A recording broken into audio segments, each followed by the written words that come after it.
after this 6 years of doing my podcast, the thing that makes the story interesting is the element of a human changing. That's all, Mm-hmm. right? This like internal transformation, sometimes external transformation. But in the end, we're so attracted to this idea that people can change.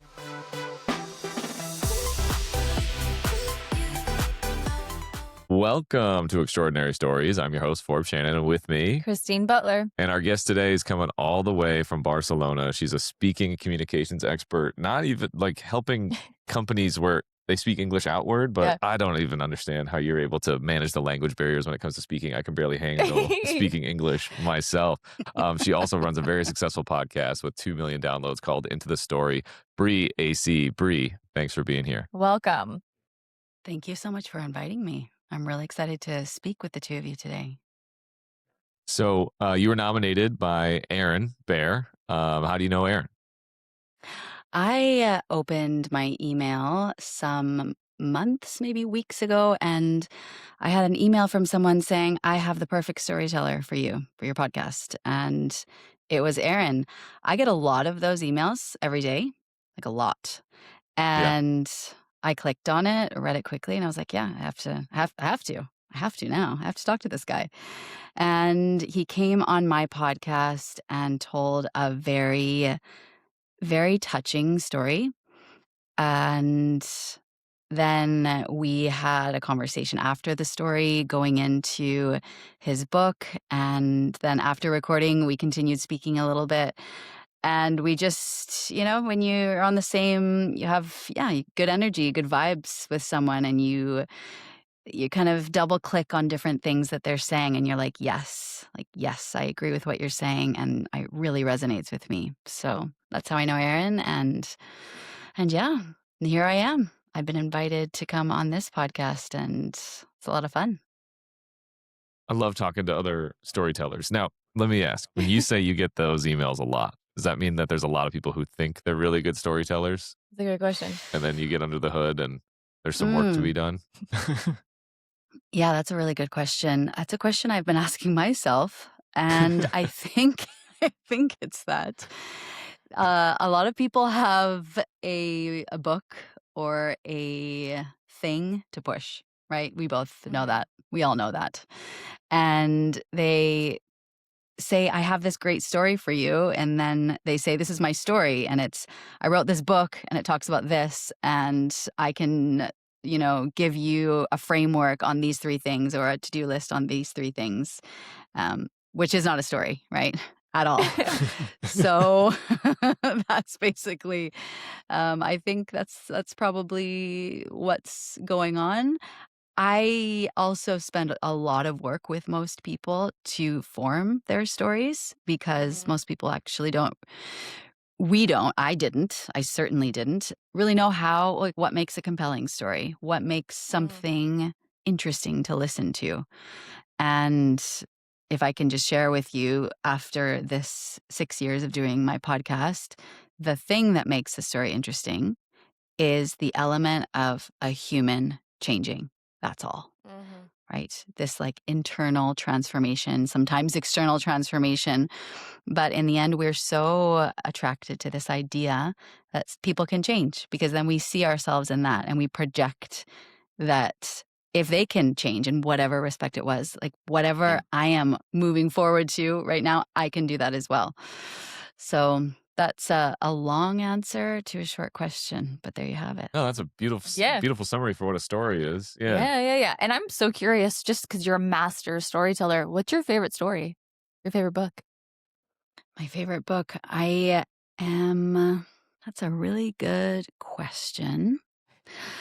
I can't think of a favorite book that I have right now, like a novel, but I had a person come on my podcast. He's the first Canadian to go to the top of Mount Everest. Oh, wow. And I loved that story. I love that story because it's just like so symbolic for anything that you can do in life. And I love adventure stories. And to this day, so there's a moment in his story where he's like at camp 4 or something like that, the one before Mhm. the summit. And Yep. it's, I don't know, 3 in the morning, and part of the climbers have gone missing, and it's minus 45. Yeah. Forbes, you know what Yeah. I'm talking about. You Yeah. know what That's minus really, 45 really is. cold. Oh, shoot. Yeah. That's really cold. And he's like inside his sleeping bag, and he gets the call that these climbers are missing, and he has to go out to get them. He has to go out to find them, or else they're going to die. And so Yeah. he has to like get like, out of his tent and go out. And obviously very hostile. And I swim. I'm a swimmer. And in the winter, the water is cold. And every time to this day that I'm about to get in the water, I think, if Laurie Skreslet can do it, I can do it. Phew. It's fine. It's totally fine. And I think that's the best Oh. thing that any story does, is that we remember things. When we hear a story that makes us feel emotion, Yes. we focus on it and we remember it, and it motivates us. So that would be a Yeah, story that that is so comes to true. mind. That is so true. Now, Bree, do you write your own stories? You write other people's stories, or you help other people write theirs, but do you write yours? Yeah, so what I do is something that Matthew Dix calls homework for life. Matthew Dix is the author of the book Storyworthy and Story Sell. He's a masterful, truly masterful storyteller, and he has what he calls homework for life. And it basically is at the end of each day, you have a very simple file. It can be an Excel, a Sheets, it can be a notes, app on your phone. Mm. You have the date, and you have, in a few words, something that happened that day that is story worthy, that could be interesting. And you're making a log basically of your life. And when you've done it for long enough, you start seeing patterns, and you start seeing stories that could be used for certain things. Now, from that homework for life that I've been doing for about a year and a half now, you end up getting stories that then what I use them for is for workshops and for training and for, corporate strategic sessions, where I say this story that happened in my life is perfect for this business Mhm. problem that we're working on. And then I just plug it in. I only write stories when it is going to be used for that specific purpose. Okay. And it's not the, let's say, performative type of storytelling that, you tell a story in 7 to 10 minutes. It's Mhm. the one that you can use in a business context, 60, 90 seconds, 2 minutes at the most, where you're kind of collapsing all of the information into something punchy that is then used to illustrate a fact or an idea that you want to drive home connected to a business purpose. I love it. So let me Yeah. follow up on that. What makes something story worthy? Like if I'm going to sit down Mm, at night and I'm going through my day, I don't necessarily do story worthy. I do like bit worthy, Yeah. like, oh, there's a okay. bit, there's something funny in here. But like, what do you mean? Yeah. Help our listeners understand what story worthy means. That's a good question. And I've wondered that about comedians. How do you get your bits? But surely you do something very similar, right? You think, hey, Homework this for could be life. funny. Homework for Literally life. that. Yeah. Totally. Homework for Yeah. Yeah. life. 100% writing Yeah. down bits. Yeah. Uh-huh. Yeah. The story worthy can be anything, really. I remember one day the area that I live in, there's a lot of people grow fruits, vegetables, flowers. This is the area.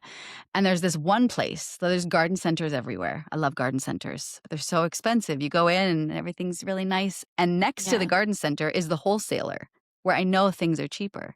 And I love a deal. So one day I walked in, and I walked in accidentally through the exit, right? It's like walking into the exit of Costco or something like that, or Sam's Mm. Club. I don't know what you have there.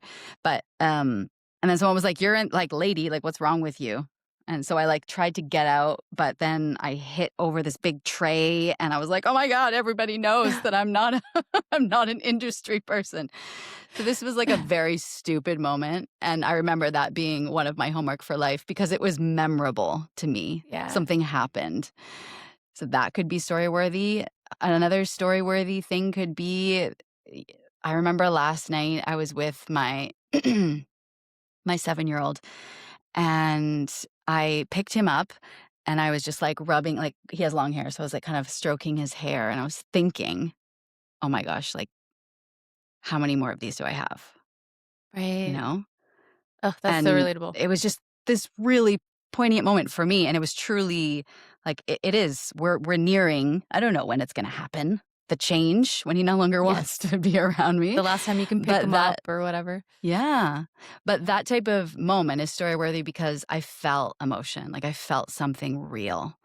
And certainly any parent can identify with that exact feeling, right? Mhm. And it kind of gets to the core.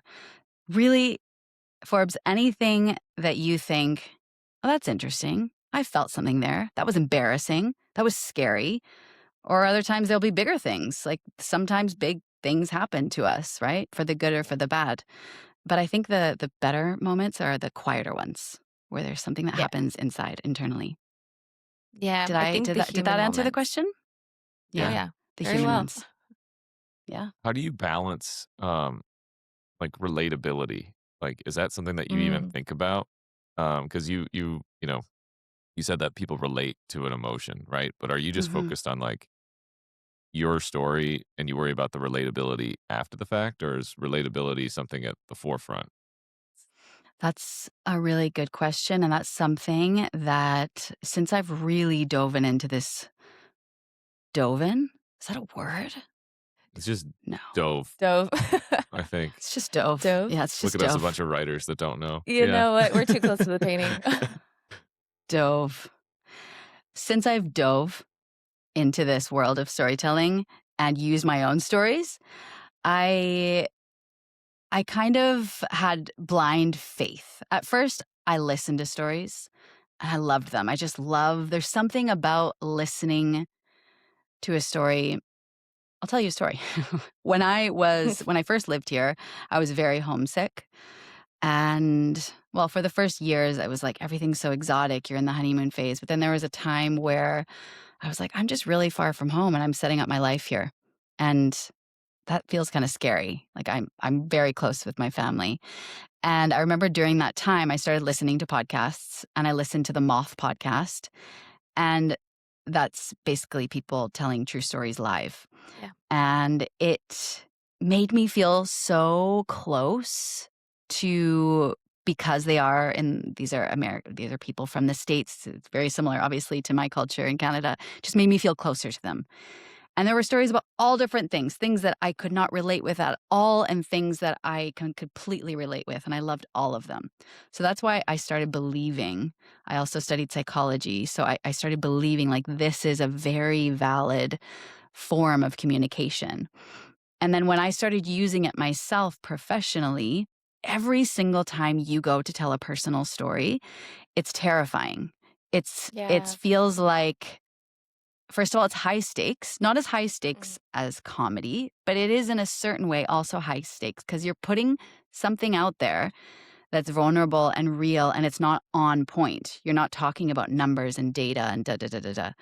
Right. But over time and using stories on stages, using it with a group of important people who have a lot of important things to do, and then them coming to me after and not asking me about anything that was, the data, but only commenting about one detail from the story, you realize that people just connect. If you talk about something real, Mhm. and very important, you talk about something where there was a change in you, and that's the key. That's like the internal heart of it.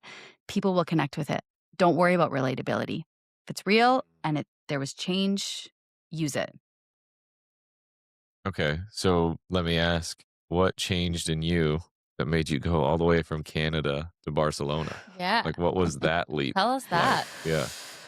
Yeah, I think when you're 23 and you don't know what it means to establish your life somewhere. I'll start by saying that. Okay. So I wasn't like, I'm going to move there and meet my future husband and have kids and set up a business and never go back to my homeland.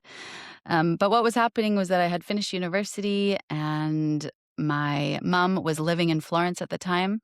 My parents are quite, um, let's say, yeah, they had different adventures and had instilled in me that, like, just go do things, don't worry.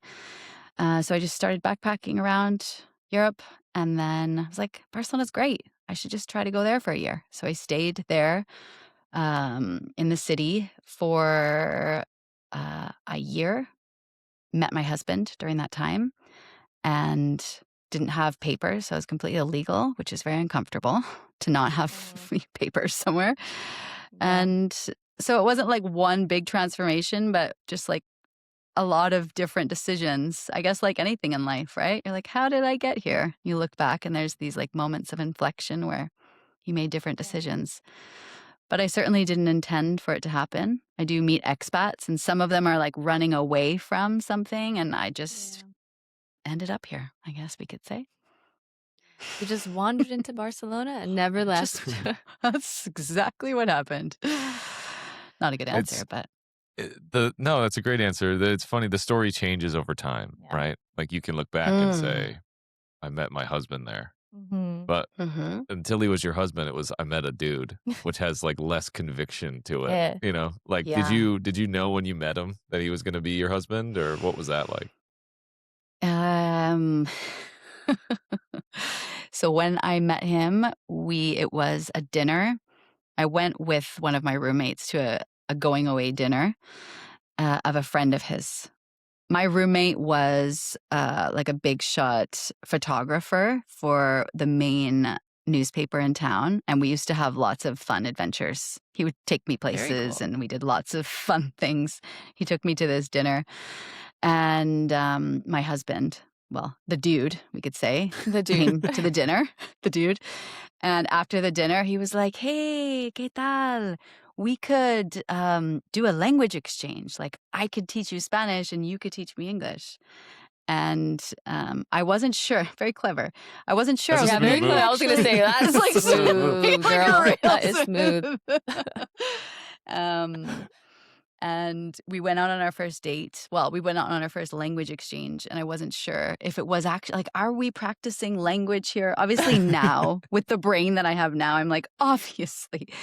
But he took me out to this very I think 50 cool... first dates. What's that? 50 first dates. Like he's trying to like pretend like he doesn't know English. Yeah. And he took me to this very cool place, this very cool, it's called Pipa Club.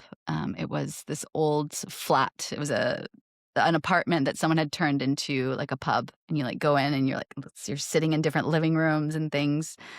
And we were walking down the stairs. It was winter. And I was wearing a dress with tights. And he was walking down the stairs before me.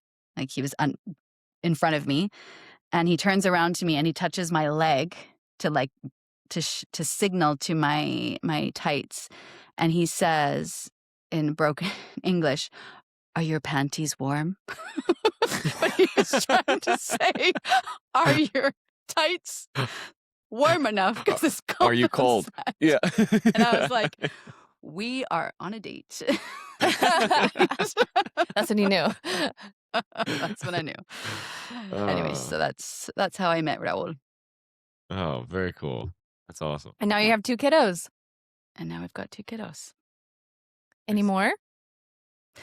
No. Okay. At one point, I was like, I have 2 sisters, so we're 3. We're a gang of 3.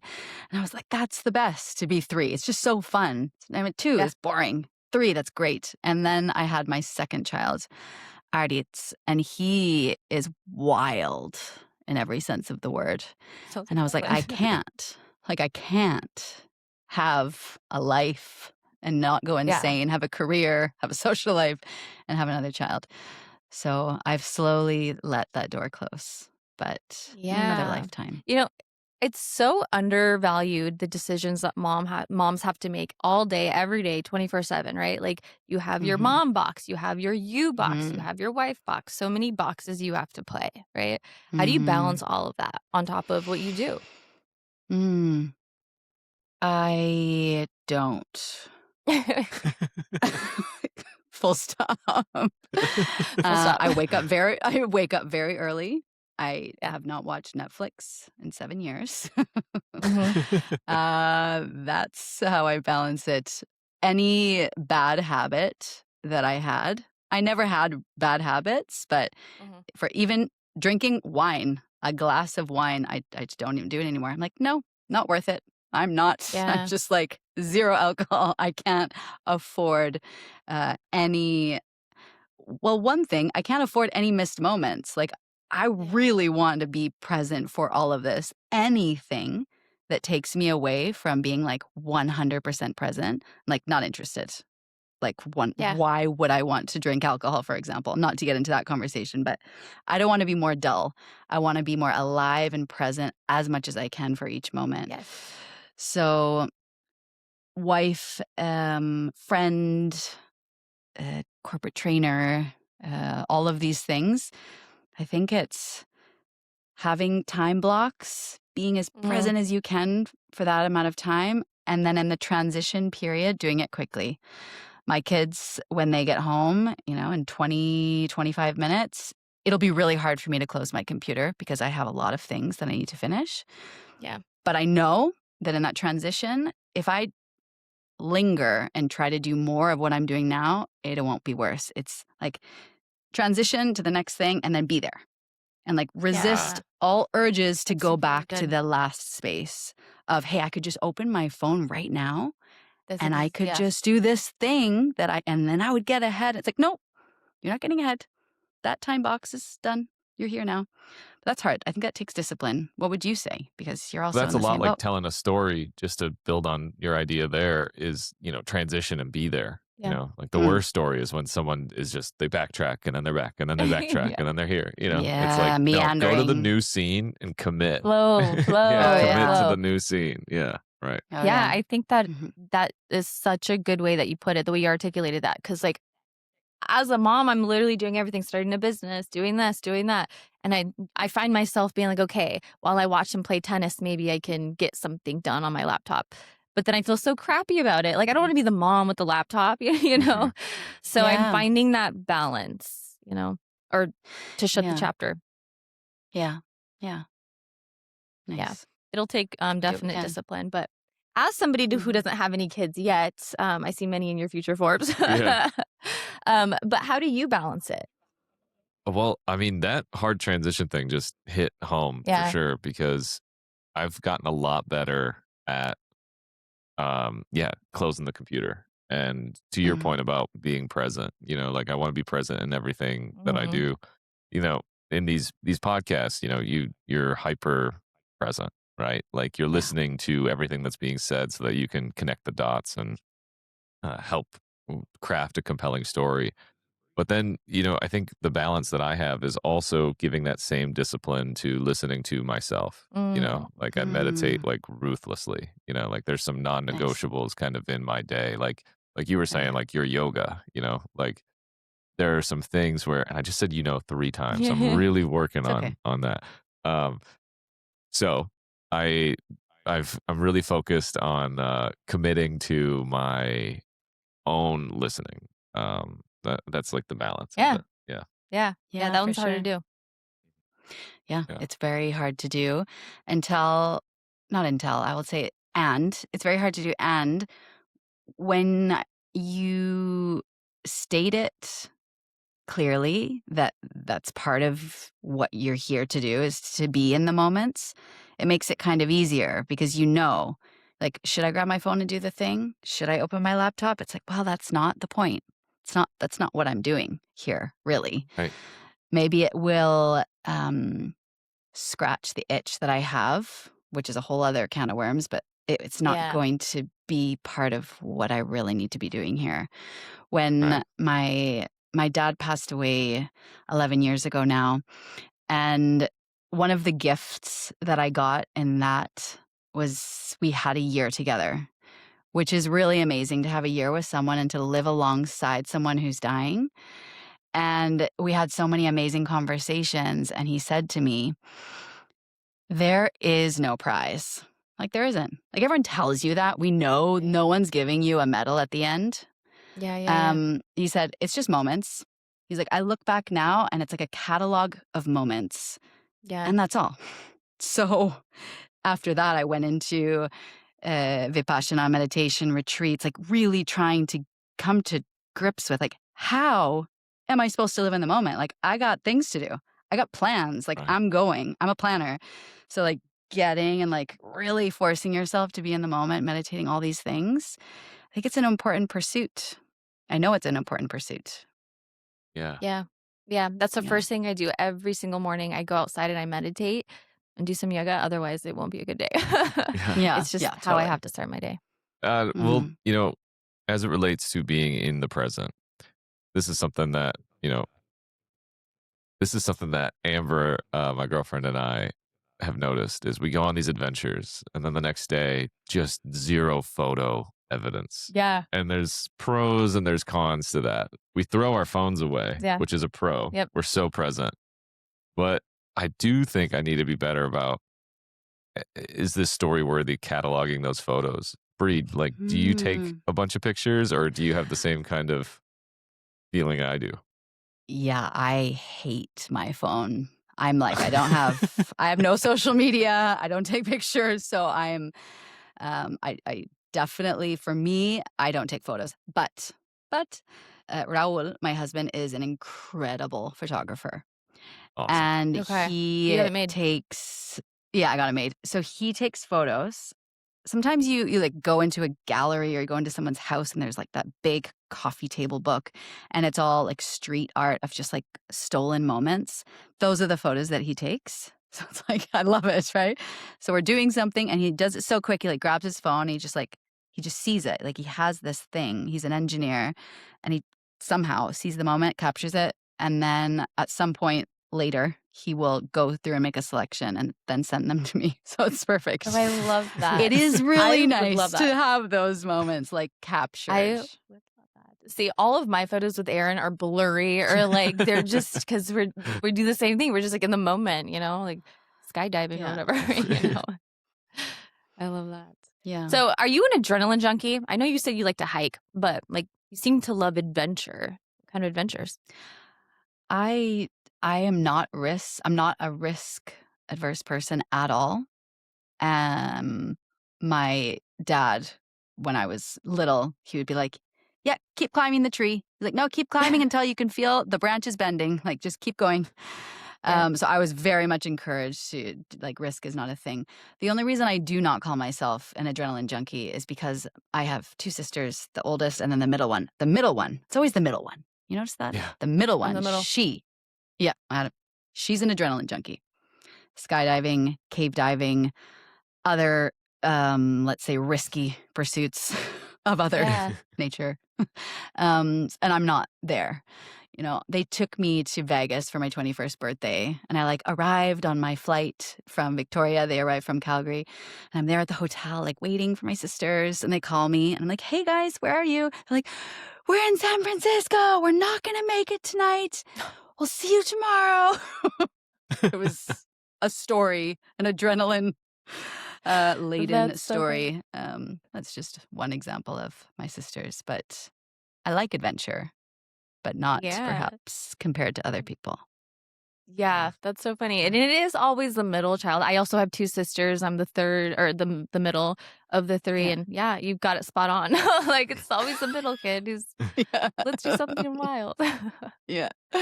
Yeah. Yeah, Forbes, totally. you have some siblings, right? Yeah, I have a younger sister. I'm Mr. Safety. You okay? Yeah, for sure. The Are protector. you? No, I went to Arizona State, man. Like I burned through a lot of my 9 lives there. What does that mean? What does I went to Okay, well, Arizona State? tell her Like, about you gotta ASU, really please. evaluate, please. Arizona State, when I went there, was like the #1 party school in the country, and it's probably Still is. still up there. And there was a lot of recklessness. You can only Behavior. watch people jump off roofs into pools so many times before you know the law of averages are going to catch up. So Yep. yeah, Okay. no, I Great school though. I like drive the speed limit now. Like I'm I'm I love how fully Christine's like, great school. Like, just want to put that in there. It's Like, a great it's a good school. place. #1 in innovation. Yeah. Yeah, there you go. I wonder what. But I'm curious about your future. What is Whoa. how does a storyteller look at the future Yeah. of a story? Because we were just talking about the Um, past and the present, but how do you write your story? Like, how do you approach your future? How do I approach my future? I don't think I've thought about long-term plans in a long time because I've been so relentlessly in the present. But I think I write goals. I write mm, specific goals, but I don't know mhm. if I do like daydreams where I live in a future state. I don't do that. Is that kind of what you were referring to, or it was like an open question, like whatever It goes? was it was an open question. I'm curious how a storyteller just looks at their own future. But what I'm hearing Mhm. is, as a storyteller, you're so focused on the story as it's unfolding that you're just like focused on telling the story now. Does that sound? Yeah. Yeah. Yeah, that sounds I think that sounds accurate. And to go back to what my dad said, I never want to be s be so ambitious that I lose where I'm at. Like, to live too much in the future, which I've Mhm. done a lot of in my Mhm. past, Mm, I feel like would take away from the present or could. Like, don't get me wrong, I feel right now I'm ruthlessly ambitious, but I don't like spend a lot of I don't spend a lot of time in that space. What about you guys? You're two ambitious folks.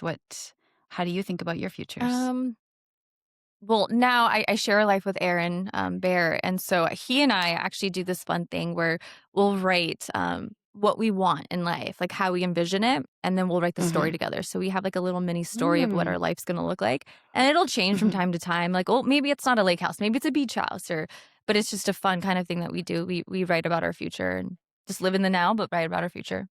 Yeah. Yeah. Yeah. I love that Future. your podcast host is coming out because you're asking us questions. Yeah. I'm like, I I yeah, there's a quote in Exponential Theory, Aaron's book by Bill Gates, that most people overestimate what they can do in 1 year, but underestimate what they can do in 10 years. So Mm. I'm cautious to put a like exact scenario of where I'm going to be in 10 years because I don't want to accidentally limit myself. But Mhm. I do see uh I when I meditate, I do like I try and see if I can see the future. And I'm Okay. testing the universe. The other day, for example, I said to Amber, like, she's a certified personal trainer. And I said, "Oh, you should make me a workout plan." And then she goes, "I didn't know you liked lifting weights." It's like, bro, dude, that's so brutal, like, to hear that. But I was like, you know what? Actually, I just want to play hockey 3 nights a yeah, week, but I'm that's only good. in Yeah. one league right now. And then the next day, 2 different people who I kinda know hit me up and they're like, "Hey, we're starting this new league. Do you wanna come play?" And so now I got my 3 leagues. There you So go. there is like this, I guess, like this dream, this idea that I can put a dream out there and Absolutely. somehow it will come to me. And I've been experimenting with that a lot and being careful Mhm. about Yeah. what I ask for because I find out that I will get it. Well, Forbes, you said something. You said that you try to see the future when you meditate. Yeah. You're creating the future as Yeah. you do it. Do you know what I Okay. mean? So you're Yeah, not yeah. trying to find it, you're creating it in your head. Yeah. Yeah. Well, I don't know when the muscles are gonna come, It's but, coming. It's because coming. I'm ripped in the future. That's what I see, but, we'll I did a program many years ago called Thinking into Results by Bob Proctor. Does that sound like a similar name, a familiar name, Bob Proctor? Yeah. Yeah. And part of a lot of it is well thinking into results. So it's you should have a C type goal. He calls it a C type goal. An A type goal is something you've already achieved. A B type goal is something you think you can achieve. Like you can imagine the steps of getting there. You don't exactly know, but you think you can. Yeah. And a C type goal, you're like, I have no idea. But he's It's like, you need to have a goal that scares you.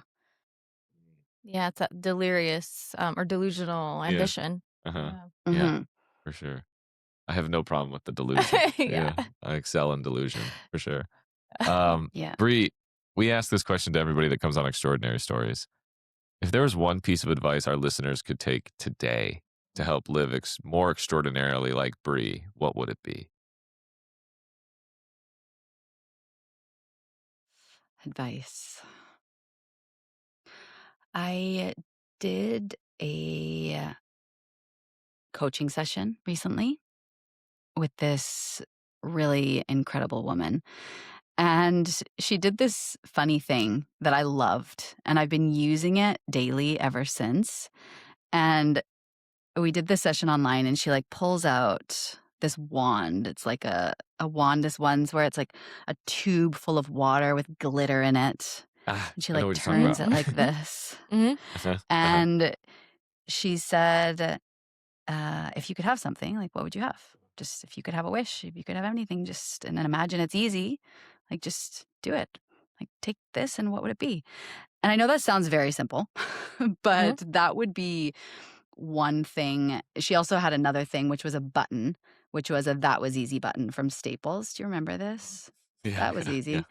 Uh-huh. Um, so this idea when you're approaching any task, when you sit down and like to bring it like really ground this, like when you sit down at your desk and you're about to do something difficult, for me, designing, for example, a 3 or 4 hour workshop is a difficult, like it's a very cognitively heavy task to do. You know, I have lots of information. I have a wall here full of post-it notes, like literally right now that I move around.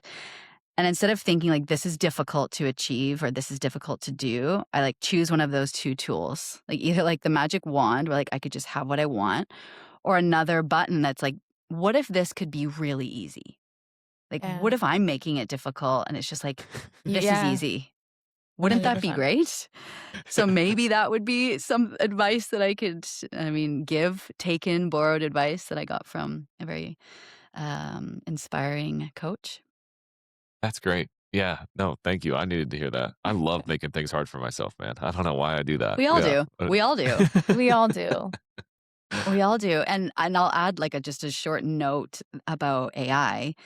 AI has a way of really mucking up our mind. If you think like Yes. all of our cognition is downstream from what we had earlier in the day, right? Totally. So if you go into ChatGPT and you allow it to just give you like ba ba ba or whatever your AI engine is, you're mucking up your mind and you're going in a Yes. million different directions. So I be say that. really protective of your creative space. That's exactly what I said. Yeah. Well, I was talking to Aaron about that and I was like, protect your mind. It's so beautiful. Your brain is so beautiful. Like, Yeah. it's Yeah. Have it think with you, not think for you. Yeah. yeah. Yeah. Well, and Sure. I see it's a viral trend right now to delete chat. People are deleting their chat. It's like a thing. Yeah. Yeah. Crazy. I've seen people outsource like some pretty normal human things to Chat GPT, and it's like, Liam. oh, dude, yeah, this is this is part of the human experience. Is you have to figure that out yourself. Yes. You know, My 13-year-old son has a little, girlfriend and he's like, chat will tell me what to do. Like he uses chat to like talk to her. I'm like, no, like so like we're getting through that one. Yeah. Wow. So you're in the thick of it with a teenager and ChatGPT. The thick of it. The thick of it. That I'm learning a is- lot. Yeah, I Yeah. was a middle school teacher for a while and so I had my eyes on the youngins, but like now he's my only connect. So I got to keep him Yeah. close. Yeah. Yeah. He's his godfather actually, so Yeah. it's been a fun no ride way. Yeah. with a 13-year-old. yeah. He's a cool Wow. kid, man. Yeah. And he knows it. Yeah, and he knows it. That's the worst part. Yeah. And I taught him how to play poker, and he's somehow better than me. And I just can't get over that, dude. That just drives me nuts. Yeah.